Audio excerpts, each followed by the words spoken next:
കുറച്ച് കോൺട്രവേഴ്സീസിൽ കൂടെ ലൈം ലൈറ്റിൽ പെട്ടിട്ടുണ്ട്. എന്തെങ്കിലും ഒരു ഇഷ്യൂ ഉണ്ടായിട്ടുണ്ടെങ്കിൽ അതിനെ ഇവാലുവേറ്റ് ചെയ്ത് അത് എന്തുകൊണ്ട് അങ്ങനെ സംഭവിച്ചു, അത് പോസിറ്റീവ് ആണെങ്കിലും നെഗറ്റീവ് ആണെങ്കിലും. എനിക്ക് ഇപ്പോൾ ഈ പറഞ്ഞ പോലെ ഒരു ഇഷ്യൂ ഉണ്ടായി, അതൊരു സ്കാറാവാൻ ഞാൻ സമ്മതിക്കാറില്ല.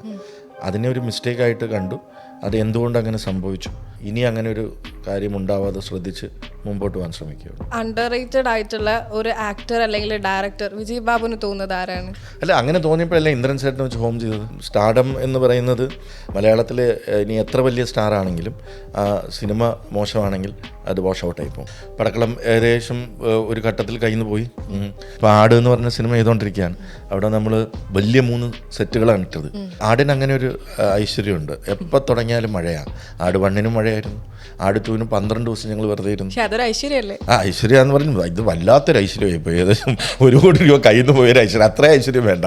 റിവ്യൂ പറഞ്ഞ് ഇഷ്ടം പോലെ പൈസ കിട്ടും എന്ന് വിചാരിച്ച് റിവ്യൂവിലേക്ക് വരുന്ന സിനിമയെക്കുറിച്ച് ABCD അറിഞ്ഞുകൂടാത്ത റിവ്യൂവേഴ്സും ഉണ്ട്. പടക്കലത്തിൻ്റെ റിവ്യൂ വെച്ചാൽ അങ്ങനെ ഒരു പടം, ആ ആക്ടറിൻ്റെ പേരെന്താ അതെനിക്ക് അറിഞ്ഞുകൂടാട്ടാ. പിന്നെ അങ്ങനെയൊക്കെ പറയുന്നത് കേൾക്കുമ്പോൾ തന്നെ നമുക്ക് ഈ സിനിമയിൽ എല്ലാവരും സഹകരിച്ചിട്ടുണ്ട്. സുരാജ് സഹകരിച്ചിട്ടുണ്ട്, ഷറഫുദ്ദീൻ സഹകരിച്ചിട്ടുണ്ട്, പിള്ളേരെല്ലാം സഹകരിച്ചിട്ടുണ്ട്. നമ്മളൊരു സ്ക്രിപ്റ്റ് കൊണ്ടുപോകുമ്പോൾ അവർക്കും കൂടെ തോന്നണം ഈ സിനിമ ഉണ്ടാവേണ്ടതാണ്. അങ്ങനെയാണെങ്കിൽ ഞാനിതിന് ഇത്ര ശമ്പളമേ വാങ്ങിക്കുന്നുള്ളൂ. ഹലോ, ഇന്ന് മൂവി വേൾഡ് മീഡിയയുടെ ഗസ്റ്റായിട്ടുള്ളത് മലയാള സിനിമയ്ക്ക് വളരെയധികം പ്രിയങ്കരനായിട്ടുള്ള ഒരാളാണ്. Actor, producer, the man behind Friday film house, Vijay Babu. Thank you for the introduction. വളരെയധികം എൻ്റർടൈനിങ് ആയിട്ട്, എൻഗേജിങ് ആയിട്ട് ഒരു ഫിലിം തിയേറ്ററിൽ ഇപ്പോൾ റൺ ചെയ്തുകൊണ്ടിരിക്കുകയാണ്, Padakkalam. First of all congrats to that. Thank you so much. എന്ത് തോന്നുന്നു ഈ ഒരു മൊമെൻറ്റിൽ? അല്ല, ഇത് ഭയങ്കര ഒരു ടഫ് സിറ്റുവേഷൻ ആയിരുന്നു. ബിക്കോസ് തുടരും എന്ന് പറയുന്ന സിനിമ വളരെ ശക്തമായിട്ട് പോയിക്കൊണ്ടിരിക്കുമ്പോഴാണ് പടക്കളം എന്ന് പറയുന്ന ഒരു എന്താണ് ആ ജോണറെന്ന് മനസ്സിലാവാതെ ഇപ്പം പലരും എന്നോട് സിനിമ കണ്ടിട്ട് ചോദിച്ചു, ജസ്റ്റ് ഒരു കോമഡി ഫിലിം എന്നാണ് വിചാരിച്ചത്. ബിക്കോസ് അതിൻ്റെ ഒരു പോസ്റ്ററിൻ്റെ മൂഡോ അല്ലെങ്കിൽ അതിന് മുമ്പ് പ്രീ റിലീസ് ഇൻ്റർവ്യൂസിൽ നമ്മൾ അതിൻ്റെ ഒരു സർപ്രൈസ് എലമെൻറ്റ്സ് അധികം റിവീൽ ചെയ്യാതുള്ളൊരു പ്രൊമോഷനാണ്, വളരെ സട്ടിലായിട്ടുള്ളൊരു പ്രൊമോഷനിലാണ് വരുന്നത്. അപ്പോൾ ഇത് കോളേജ് അവധിക്ക് തന്നെ റിലീസ് ചെയ്യണം എന്ന് ഒരു എൻ്റെ പ്ലാനിൽ അതുണ്ടായിരുന്നു. കാരണം ഫാമിലി ആയിട്ട് ഒരുമിച്ച് ഒരു കുടുംബത്തിന് പോകാൻ പറ്റുന്ന ഒരു സിനിമയാണ്. പേർപ്പസ്ലി അതിനകത്ത് ഒരു തെറിവാക്കോ അല്ലെങ്കിൽ ഒരു സ്മോക്കിങ്ങോ അല്ലെങ്കിൽ അങ്ങനെ ഒരു ക്ലീൻ എൻ്റർടൈൻമെൻറ്റ് എന്ന് പറയാം. അപ്പം ഒരു സർപ്രൈസ് ജോണറായിരുന്നു. So we were keeping our fingers crossed. But കണ്ടന്റിൽ നമ്മൾ അത്രയും ഫോക്കസ് ചെയ്തിരുന്നു. ലൈക്ക് ഈ കണ്ടന്റ് ആളുകൾക്ക് ഇഷ്ടപ്പെടും, അത് എൻ്റർടൈനിങ് ആണെന്ന് പൂർണ്ണ ബോധ്യമുള്ളതുകൊണ്ട് തുടരും തിയേറ്ററിൽ വളരെ ശക്തമായിട്ട് മലയാള സിനിമയിൽ ഏറ്റവും വലിയ ഹിറ്റ് ആയിട്ട് പോയിക്കൊണ്ടിരിക്കുമ്പോഴും എൻ്റെ അടുത്ത് പലരും ചോദിച്ചു, റിലീസ് മാറ്റി വയ്ക്കുന്നോ, ഇത് എങ്ങനെയാണ് ഇങ്ങനെ ഒരു കൊച്ചു പടം ഇതിൻ്റെ ഇടയിലേക്ക് കൊണ്ടുപോകുന്നത്. അത് കൂടാതെ അതിൻ്റെ അടുത്ത ദിവസം തന്നെ അല്ലെങ്കിൽ അന്ന് തന്നെ 3-4 സിനിമകൾ വേറെയുണ്ട്. ലിസ്റ്റൺ ദിലീപ് കോംബോ സിനിമ വരുന്നു. അപ്പോൾ ഐ സെഡ് എനിക്ക് ഒന്നാമത്തെ 2 പ്രശ്നങ്ങളുണ്ടായിരുന്നു. ഒന്ന്, ആടിൻ്റെ ഷൂട്ട് തുടങ്ങുകയാണ്. അപ്പോൾ ഒരാഴ്ച കഴിഞ്ഞാൽ ആടിൻ്റെ ഷൂട്ട് തുടങ്ങുന്നു. ഒരാഴ്ച പോലും ഇല്ല. അത് നേരത്തെ പ്ലാൻ ചെയ്തതാണ്, ഇതിൻ്റെ റിലീസ് ഇതിന് മുമ്പേ പ്ലാൻ ചെയ്തിരുന്നതാണ്. അപ്പോൾ അത് നടന്നില്ല പല കാരണങ്ങൾ കൊണ്ട്. ഓരോ ഡേറ്റ് നോക്കുമ്പോഴിപ്പം ആദ്യം ഫെബിൽ ഇറക്കാൻ നോക്കി, അപ്പം കണ്ടൻറ്റ് കംപ്ലീറ്റ് ആയില്ല. അത് കൂടാതെ ഫെബിലും ഇതേപോലെ ഇത് വാലൻറ്റൈൻസ് ഡേക്ക് Feb 14 ഇറക്കണം എന്ന് വിചാരിച്ചാണ്. അത് നടന്നില്ല. അതിനുശേഷം പിന്നെ നോമ്പ് കാലമായി. അതിനുശേഷം എമ്പുരാൻ വന്നു. എമ്പുരാൻ്റെ കണ്ടിന്യൂഷനായിട്ട് വിഷുവിന് 4 പടങ്ങൾ വന്നു. ഒരേ ജോണർ എന്ന് പറയാൻ പറ്റില്ല, ഒരേ ടാർഗറ്റ് ഓഡിയൻസാണ്. ഇപ്പം ജിംഖാനയും മരണമാസും അതേ ഒരു യൂത്തിനെ ടാർഗറ്റ് ചെയ്യുന്നൊരു സിനിമയാണ്. അപ്പോൾ അതിൻ്റെ ഇടയിലേക്ക് പോയിട്ട് കോംപ്ലിക്കേറ്റഡ് ആക്കണ്ട എന്ന് വെച്ച് അതും ഒഴിഞ്ഞു നിന്നു. അപ്പോൾ April 26 റിലീസ് ചെയ്യാം എന്നുള്ളൊരു ഇതിൽ വിഷു കണ്ടിന്യൂഷനായിട്ട് അതിൻ്റെ പ്ലാൻ തുടങ്ങി. ആ ഡേറ്റിൽ തന്നെ തുടരും വന്നു. പിന്നെ എപ്പോൾ എന്നിങ്ങനെ ആലോചിച്ചു. ആടിൻ്റെ ഷൂട്ട് തുടങ്ങുകയും ചെയ്യുന്നു. എന്നാൽ പിന്നെ we are confident about the content. ഇന്ന് നമ്മൾ 4 ആഴ്ച കഴിഞ്ഞ് 5-ാം ആഴ്ചയിലേക്ക് പോകുമ്പോൾ ജനങ്ങൾ ലൈക്ക് അക്സെപ്റ്റ് ചെയ്തു. It's become a super hit. ഒരു സിനിമ സൂപ്പർ ഹിറ്റ് ആവുന്നത് ഒരു പ്രൊഡ്യൂസറെ സംബന്ധിച്ചിടത്തോളം അത് പ്രോഫിറ്റിലേക്ക് വരുമ്പോഴാണ്. അപ്പോൾ അതൊരു 11-ാം ദിവസം തന്നെ ഞാൻ പ്രോഫിറ്റിലെത്തി.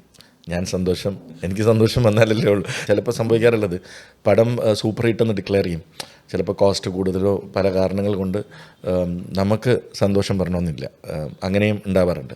അപ്പോൾ ഇത് എല്ലാം കൊണ്ടും അച്ചീവ് ചെയ്തു. കാരണം എനിക്ക് ഇത്രയും മെസ്സേജസ് വന്ന ഒരു സിനിമ, അതായത് എല്ലാവരും ഒരു നെഗറ്റീവ് പോലും പറയാതെ കാണുന്നവരെല്ലാം, അത് റിവ്യൂസ് ആണെങ്കിലും അത് നോർമൽ ഓഡിയൻസ് ആണെങ്കിലും കണ്ടവരെല്ലാം, അത് ഇപ്പോൾ എനിക്ക് ഹോം എന്ന് പറയുന്ന ഒരു സിനിമയ്ക്ക്, അത് വേറൊരു ജോണറാണ്, എനിക്ക് ഇത്രയും മെസ്സേജസ് ഒരു സിനിമയ്ക്ക് വന്നിട്ടുള്ളത് ഇതിനാണ്. പ്രോബബ്ലി ചിലപ്പോൾ മങ്കിപ്പൻ പോലൊരു സിനിമയ്ക്ക് വന്നേക്കാം, പക്ഷെ അന്ന് സോഷ്യൽ മീഡിയ ഇത്രയും ആക്റ്റീവ് ആയിരുന്നില്ല, അതുകൊണ്ടായിരിക്കാം. പക്ഷേ സോഷ്യൽ മീഡിയ ആക്റ്റീവായി ഇത്രയും പീക്കിൽ നിൽക്കുന്ന സമയത്ത് റിലീസ് ചെയ്ത ഒരു സിനിമ എന്ന ഇതും കൊണ്ടും കൂടെ ആയിരിക്കാം അത്രയേറെ മെസ്സേജസ് എനിക്ക് ഈ സിനിമയ്ക്ക് വന്നിട്ടുണ്ട്. അതൊക്കെ ഒരു ഹോളിഡേ മൂഡിൽ വളരെ രസമായിട്ട് കണ്ടിരിക്കാൻ പറ്റുന്ന ഒരു കംപ്ലീറ്റ് എൻ്റർടൈൻമെൻറ്റ് എന്നുള്ളത്. കൊച്ചുപടം നമ്മൾ തെളിയിച്ചിരിക്കുകയാണ്. അത് കൊച്ചുപടം അല്ലായിരുന്നു, അതാണ് എല്ലാവരും കൊച്ചുപടം എന്താ നമ്മൾ ഈ കാസ്റ്റ് വെച്ചിട്ട് അതിനെ അസസ് ചെയ്യുന്ന ഒരു പ്രവണത മലയാളത്തിലുണ്ട്. പക്ഷെ ഞാനങ്ങനെ കാസ്റ്റ് വെച്ചിട്ട് പോകുന്ന ഒരാളല്ല. നമുക്ക് ആ സിനിമയ്ക്ക് ഏറ്റവും ആപ്റ്റ് എന്ന് തോന്നുന്ന കാസ്റ്റിനെയാണ് നമ്മൾ വെക്കാറ്. അത് ഞങ്ങളുടെ ഫ്രൈഡേ ഫിലിം ഹൗസിൻ്റെ ഒരു സിഗ്നേച്ചറാണ്. അപ്പോൾ അത് ഞങ്ങളുടെ ബാനറിനെ വിശ്വസിക്കൂ. ബിക്കോസ് പുതുമുഖ ഡയറക്ടറെയാണ് കൊണ്ടുവരുന്നത്, അദ്ദേഹത്തിനൊരു പാസ്റ്റ് ഇല്ല. So and when you look at the cast, okay, amazing actors, but what you call it, the stardom എന്ന് പറയുന്ന, I don't believe in it. Stardom എന്ന് പറയുന്നത് ആദ്യ ഡേയിൽ ഐബോൾസിനെ അട്രാക്റ്റ് ചെയ്യാനും ഫുട്ഫോൾസ് ഫസ്റ്റ് ഡേ തിയേറ്ററിലേക്ക് കൊണ്ടുവരാൻ മാത്രമേ സാധിക്കൂ എന്ന് വിശ്വസിക്കുന്ന ഒരാളാണ് ഞാൻ. മലയാളത്തിൽ ഇനി എത്ര വലിയ സ്റ്റാർ ആണെങ്കിലും സിനിമ മോശമാണെങ്കിൽ അത് വാഷ് ഔട്ടായി പോകും.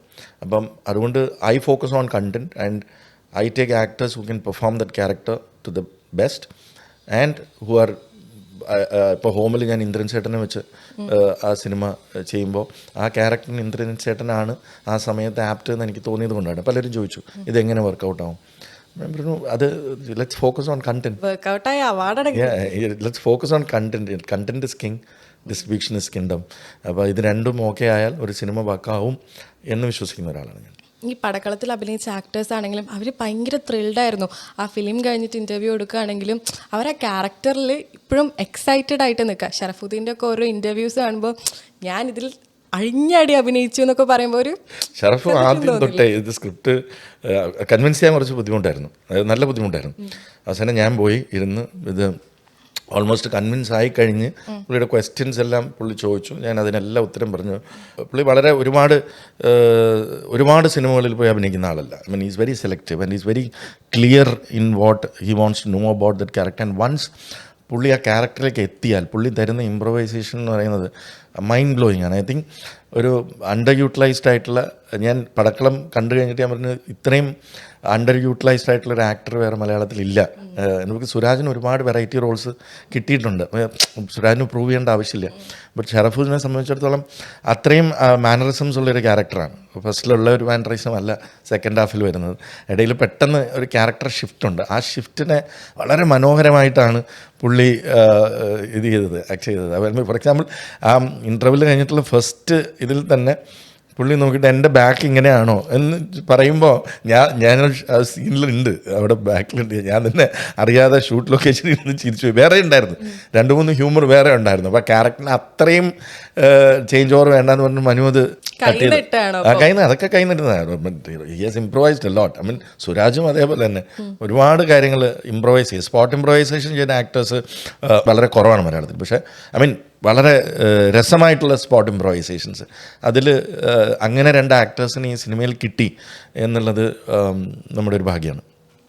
ആക്ടറാണ്, പ്രൊഡ്യൂസറാണ്, ഒരു പ്രൊഡക്ഷൻ ഹൗസ് റൺ ചെയ്യുന്നു.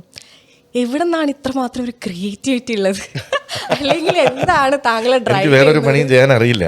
കാരണം ഞാൻ ഈ എൻ്റർടൈൻമെൻറ്റ് ഫീൽഡിൽ തന്നെയാണ്, ഞാൻ വേറൊരു ഫീൽഡിലും വർക്ക് ചെയ്തിട്ടില്ല. So though I have come into film industry only 12 years back.